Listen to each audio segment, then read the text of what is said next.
Happy Thursday, everyone. This is Emmanuel for History and Coffee with our On This Day series for March 21st.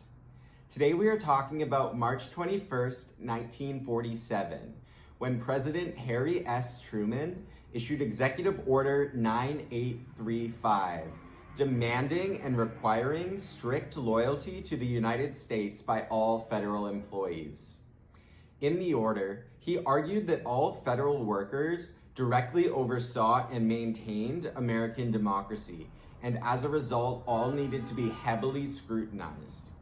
Let's take a look at how this federal employee role was framed by the executive order. You can see that Truman really made clear that government was a process that maintained the stability of the United States, and that the loyalty of every federal worker was a part of this. Executive Order 9835's policies also reflected its context within the emergent Cold War. Truman stated that it was necessary since, quote, maximum protection must be afforded the United States against infiltration of disloyal persons into the ranks of its employees, end quote. The president worried especially about foreign espionage creeping into the federal government.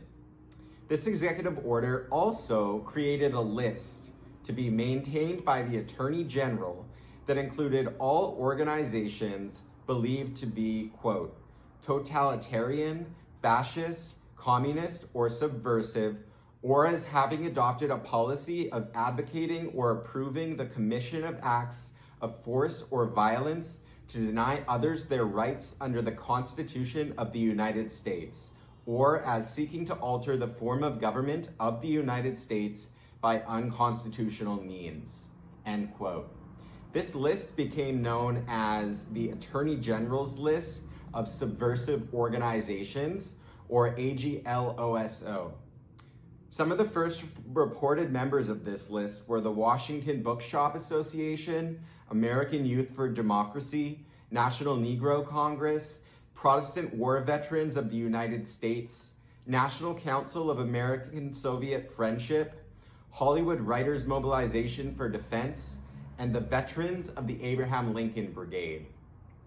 In 1947, the Washington Times-Herald embodied how the AGLOSO list was framed by the government and popular media when it reported, quote, there we have a choice sampling of extreme left and extreme right groups which have no use for American institutions, though they masquerade as a rule under American sounding names and mouth the language of democracy, end quote.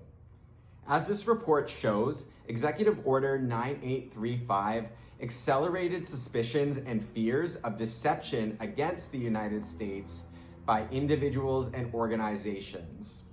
Part of this framing involved an ideological polarization that antagonized popular perceptions of major players in the Cold War, from collectively organized community organizations to all federal employees.